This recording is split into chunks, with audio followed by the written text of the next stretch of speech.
여러분 안녕하십니까? 우리는 2020년 4.15 총선에서 무엇을 보았습니까? 우리는 분명히 2010년 4.15 총선거에서 부정선거의 그 증거들을 확인했으며 또한 부정선거의 데이터를 분명히 확인하지 않았습니까? 그뿐이겠습니까? 작년도 대통령 선거 어땠습니까? 소쿠리, 투표용지 보관 등 또한 투표지 보관 장소에 대한 CCTV 가렸던 충격적인 실태. 우리가 내년 총선에서 중앙선거관리위원회를 두 눈을 부릅뜨고 지켜봐야 하는 이유가 무엇이겠습니까? 지금 현재 충격 상황이 터졌습니다. 부정선거로 해외에서 박살났던 업체, 중앙선관위가 단독으로 160억 원 사전투표기계 전격 교체, 무엇을 의미하는 거겠습니까? 정성산 TV 좋아요, 구독, 알림은 큰 힘이 되겠습니다. 부정선거 논란 업체, 총선 전 사전투표기계 전격 교체. 해외 각국에서 부정선거로 한마디로 난리가 났던 업체 미루 시스템즈, 올해 선관위와 단독으로 160억 원 장비 계약, 지난달 경력직 알고리즘 전문가 채용 공고, 사전투표 장치에 어떤 새 알고리즘, 지난해 13,500대 사전투표 장비 점검 계약 후 올해 8,500여 대 새 기계 교체 진행, 사전투표 장비 63%가 총선 전 시점에서 교체, 총선 어떤 영향 미칠지 우려되는 충격 상황. 미루 시스템즈 기계, 이라크, 콩고, 볼리비아, 키르기스탄 등에서 부정선거 도구로 한바탕 난리가 났던 업체의 기계. 한국중앙선관위 2020년 4.15 총선부터 올해까지 미르 시스템즈의 단독 입찰 컨설팅 맡겨 해외 각국에서 부정선거 논란을 빚어 한바탕 난리가 났던 국내 전자개표기 업체, 국내 전자개표기 생산업체인 미르 시스템즈가 올해 우리나라 대부분의 사전투표 운영 장비를 제작해 교체하는 계약을 중앙선거관리위원회와 맺은 것으로 드러났습니다. 내년 총선을 앞두고 이루어진 이 업체의 장비 교체가 내년 총선 선거에 어떤 영향을 미칠지 지금 충격적인 상황이 터졌습니다. 중앙선거관리위원회에 정보 공개 청구를 한 뒤 최근 제공받아 이 8일 본지에 제보한 선관위와 미르 시스템즈의 계약 내역 자료에 따르면 선관위는 지난 4월 3일 미르 시스템즈와 160억 가량의 사전투표 운영 장비, 투표용지 발급기 등 제작 계약을 맺었습니다.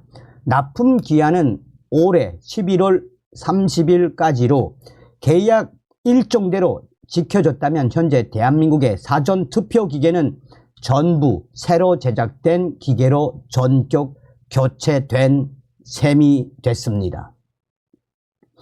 앞서 미르 시스템즈는 지난해 9월 6일 사전투표 운영 장비 점검 사업 계약도 맺은 것으로 드러났습니다.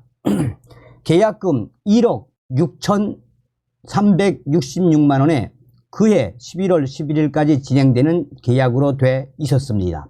이는 올해 장비 교체 사업을 계약하기 위한 사전 포석이었던 것으로 풀이되고 있습니다.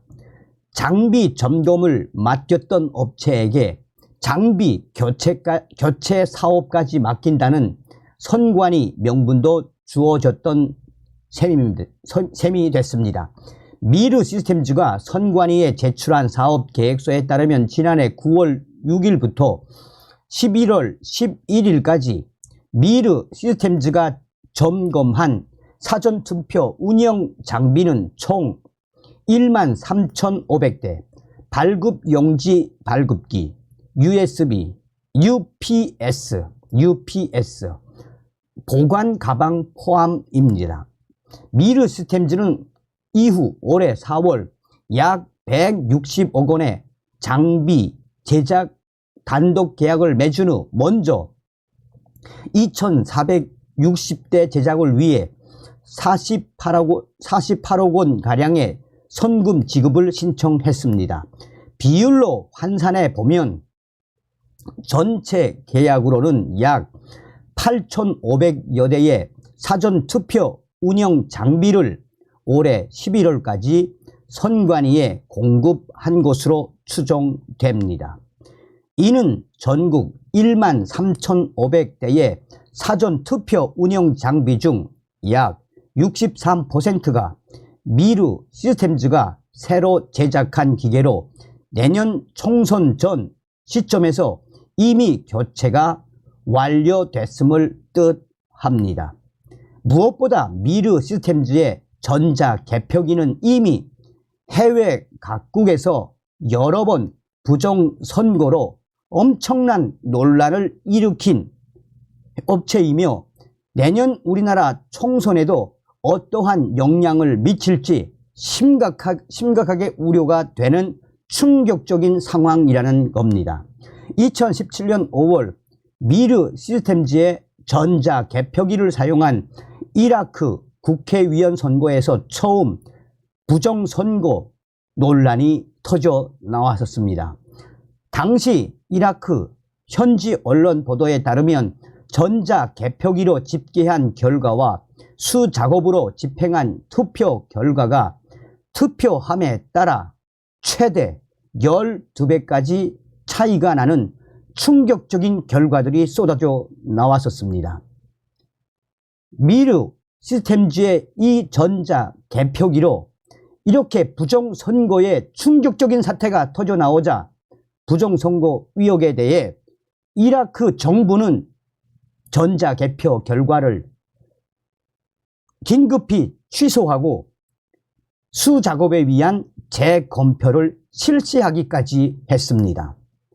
이어 2018년 12월 31일 치루어졌던 콩고 대통령 선거에서도 미르 시스템즈의 투 개표기와 투표 용지가 사용되면서 다시 부정선거 논란이 터져 나왔고 대선 수개월 전 국내 거주 콩고인들이 우리나라 중앙선거관리위원회를 항의 방문해 부정선거에 심각한 우려를 표명하며 강력하게 항의하는 사태까지도 벌어졌습니다. 하지만 당시 중앙선거관리위원회는 민간 업체와의 계약에 대해서는 간섭할 수 없다는 1차적 입장만 표명했었습니다. 이 밖에도 미르 시스템즈의 전자 개표기가 사용된 엘살바도르, 볼리비아, 남아공, 벨라루스, 키르기스탄 등 각국의 나라들에서도 선거 때마다 미르 시스템즈의 전자 개표기로 인해 부정선거가 각 나라에서 터져 나왔으며 이에 부정선거가 계속 터져 나오자 각 나라의 국민들 사이에서는 한국 미르 시스템즈의 전자 투표기가 부정선거의 도구가 됐다라는 충격적인 반응까지 쏟아져 나왔었습니다. 대한민국 중앙선거관리위원회가 미르 시스템즈의 기계를 사용한 전자투표 시스템을 보급해 준 나라에서 대부분 부정선거의 충격적인 결과와 함께 유혈폭동 사태까지 발생했던 것입니다. 상황이 이런데도 대한민국 중앙선거관리위원회는 지난 2020년 4.15 총선에서 세계 각국의 부정선거에 사용된 것으로 의심받고 있는 전자개표기 공급업체인 미르 시스템즈 이 업체를 단독 입찰시켰습니다. 미르 시스템즈는 2020년 9월에도 중앙선거관리위원회의 전자개표기 점검 사업에 컨설팅을 수주했고 내년 총선을 앞두고 올해 또 사전투표 기계 대다수를 교체하는 작업을 맡은 것입니다. 이에 대해 전문가들은 총선 전 무려 63%의 사전투표용지 발급 장치를 교체한 것은 어떻게 하더라도 비정상적인 작업으로 보인다라며, 또한 지난달 미르 시스템즈는 경력직 알고리즘 전문가들을 채용한다는 공고를 내기도 했는데 사전투표 장치에 어떤 새로운 알고리즘을 적용하겠다는 것은 아닌지 심각히 우려된다라고 밝혔습니다. 전문가들은 또한 여러 의혹들에 대해 중앙선거관리위원회와 미르 시스템즈가 총선 전에 투명하게 해명하여야 할 것이며, 이러한 충격적인 상황에 대해 우리 대한민국 국민들도 정신을 바짝 차려야 하며, 전문가들은 내년 대한민국의 총선거는 수개표로 해야 함을 강력하게 주장해야 한다라며, 우리 대한민국 국민 한 사람 한 사람이 유권자이며 본인들의 한 표 한 표가 탈취당하고 또한 도둑질 당하지 않으려면 우리 국민들이 지금부터 정신을 차리고 중앙선거관리위원회와 비정상적인, 또한 해외에서 부정선거로 유혈 사태까지 만들어낸 이 투표 전문 기계업체인 미르 시스템즈에 대해서도 우리 국민들이 두 눈을 부릅뜨고 지켜봐야 하며 수사당국도 이 눈여겨봐야 한다라고 전하고 있습니다. 그러면서 얼마 전에 국정원이 강조한 것처럼 이미 중앙선거관리위원회의 내부망은 해킹에 매우 취약하며 작정만 하면 투개표 결과를 완벽하게 바꿀 수 있는 것이 바로 중앙선거관리위원회의 이 전산망 시스템이다 라고 밝히고 있습니다. 자, 우리가 이 미르 시스템즈 같은 회사에 대해서도 두 눈을 부릅뜨고 지켜봐야 합니다. 다음 시간에 뵙겠습니다. 멸공.